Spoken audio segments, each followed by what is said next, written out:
வடகிழக்கு மாகாணத்தில் நாங்கள் தமிழரசு கட்சி போட்டியிட்டு வந்த பல உள்ளூராட்சி மன்றங்களில் இளமக்கள் ஜனநாயக கட்சியினுடைய உறுப்பினர்கள் இருக்கிறார்கள். அநேகமான சபைகளிலே முதன்மை கட்சியாக நாங்கள் இருந்தாலும் ஆட்சி அமைப்பதில் இருக்கிற சில தடங்கல்கள் அல்லது எண்ணிக்கை குறைவு காரணமாக எல்லா இடங்களிலும் ஏற்கனவே அவர்கள் கௌரவ டாக்டர் தேவானந்தா அவர்கள் தலைவர் அவர்கள் சொல்லியிருந்தேன். அவர்கள் இந்த சபையிலே நிர்வாகத்தில் பொறுப்பில்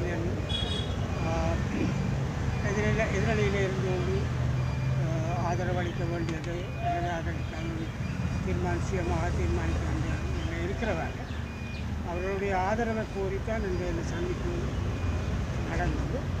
நாங்கள் விரிவாக பேசியிருக்கிறோம், கலந்து பேசியிருக்கிறோம். அந்த விடயங்களை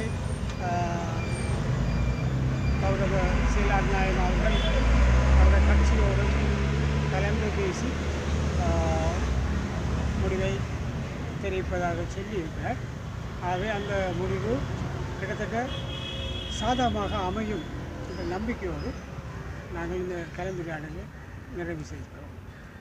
EPDP-யினுடைய ஆதரவை பெற்றால் எத்தனை சபைகள் உங்களுக்கு சாதகமான விளைவு? EPDP-யின் ஆதரவு சொன்னால் வெற்றிக்கு வாய்ப்பு இருக்கிறது. இதை கண்டிப்பாக நான் சொல்ல மாட்டேன். அதை வேலையாதலை கணக்கு பார்த்து தான் சொல்லுவேன்.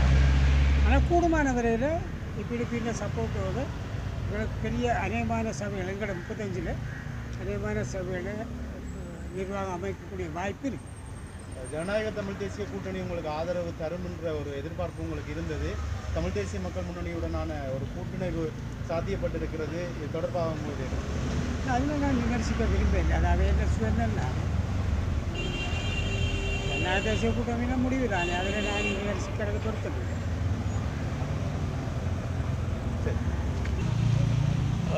இன்றைய தமிழரசு கட்சிக்கும் ஈழ மக்கள் ஜனநாயக கட்சிக்கும் இடையிலான பேச்சுவார்த்தை தொடர்பாக அந்த கட்சியினுடைய தலைவர் அண்ணன் சிவஞானம் அவர்கள் தெளிவாக சொல்லியிருக்கிறார் நினைக்கின்றேன்.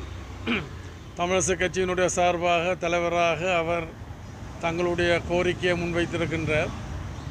நாங்கள் அந்த கோரிக்கையை எங்களுடைய கட்சி மட்டத்தில் கலந்துரையாடி நாங்கள் அந்த முடிவை விரைவில் அறிவிப்பதாக சொல்லியிருக்கின்றோம். கோரிக்கையை முன்வைத்ததாக செய்திகள் கிடைத்தது. யாருக்கு ஆதரவளிக்கக்கூடிய வாய்ப்புகள் அதிகம்? அதாவது இப்போ 2 தரப்பு முன்வைத்திருந்தாலும் ஒரு தரப்பு தமிழரசு கட்சி தான் நேரில் வந்து உத்தியோகபூர்வமாக கலந்துரையாடி இருக்கின்றார்கள்.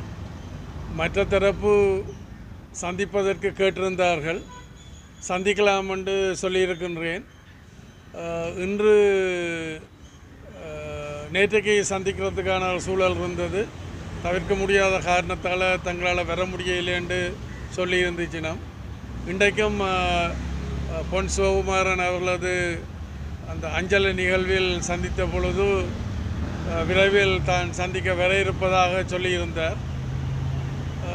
உடல் நாங்கள் இந்த நாள் இருக்கிறபடியினால் கோரிக்கையில் நாங்கள் பரிசீலித்து நாங்கள் மக்கள் நலன் சார்ந்து முடிவெடுப்போம்.